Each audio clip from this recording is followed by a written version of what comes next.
आज के इस वीडियो में हम लोग प्रश्नावली 5.2 का क्वेश्चन नंबर 9 को सॉल्व करेंगे। तो देखते हैं कि क्वेश्चन नंबर 9 में क्या दिया है। क्वेश्चन है, यदि किसी एपी के तीसरे और 9वें पद क्रमशः 4 और -8 है तो इसका कौन सा पद शून्य होगा। इस क्वेश्चन में यही पूछा है कि इसका कौन सा पद जो होगा वह शून्य होगा। अर्थमेटिक प्रोग्रेशन का जो तीसरा पद है वह 4 दिया है और 9वां पद -8 दिया है, तो हमको बताना है कि कौन सा पद शून्य होगा। तो चलिए इसको अब हम लोग करते हैं सॉल्व। सॉल्यूशन में लिखेंगे माना श्रेणी का जो पहला पद होता है उसको ए से लिखते हैं और सार्वधातुक जो होता है उसको डी से लिखते हैं।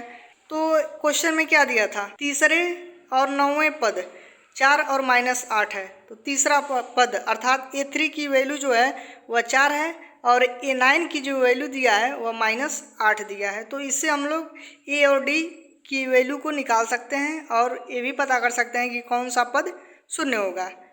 तो A3 इक्वल क्या होता है, तीसरा पद के लिए क्या लिखते हैं, A+2D होता है, यही तो होता है इसका श्रेणी, AP का श्रेणी A3 के लिए क्या होता है, A+2D होता है।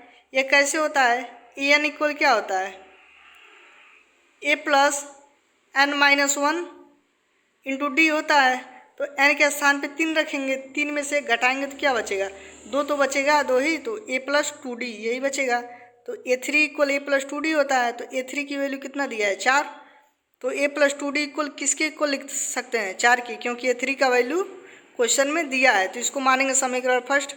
अब इसको आगे सॉल्व करेंगे। फिर अब क्वेश्चन में दिया था कि 9वां पद जो है -8 है, 9वां पद के लिए क्या लिखते हैं, A9 इक्वल A+8D होता है, क्योंकि AN इक्वल क्या होता है, A+n-1 इंटू डी। तो n की वैल्यू क्या है, 9 है, तो 9 में से घटाएंगे तो कितना बचेगा, 8। तो बचेगा कितना, 8D हो जाएगा। तो वही लिखें A+8D। A9 इक्वल A+8D ये होता है इसका। अब A9 की वैल्यू पुट करेंगे। A9 की वैल्यू क्वेश्चन में दिया है -8, तो -8 यहाँ पे रखेंगे। A+8D की जो वैल्यू है -8 के इक्वल होगा। इसको मानेंगे समीकरण सेकंड।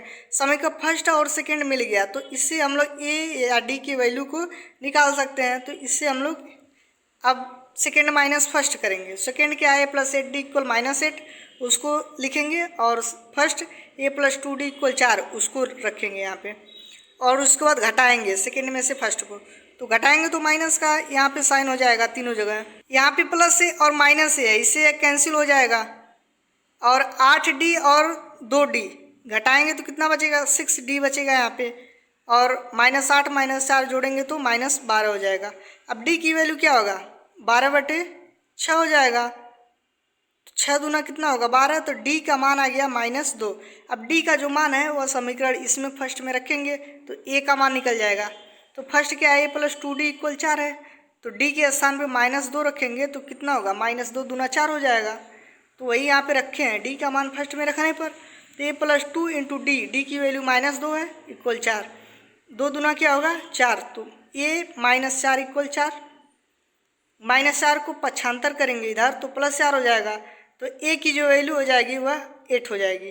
तो A और D की वैल्यू निकल गई। तो इससे हम लोग निकाल सकते हैं कि कौन सा पद जो होगा वह शून्य होगा।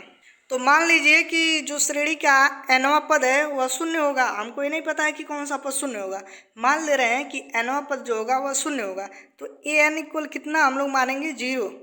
तो मान ले रहे हैं कि nवां पद जो होगा वह 0 होगा, तो AN की वैल्यू 0 हो गया।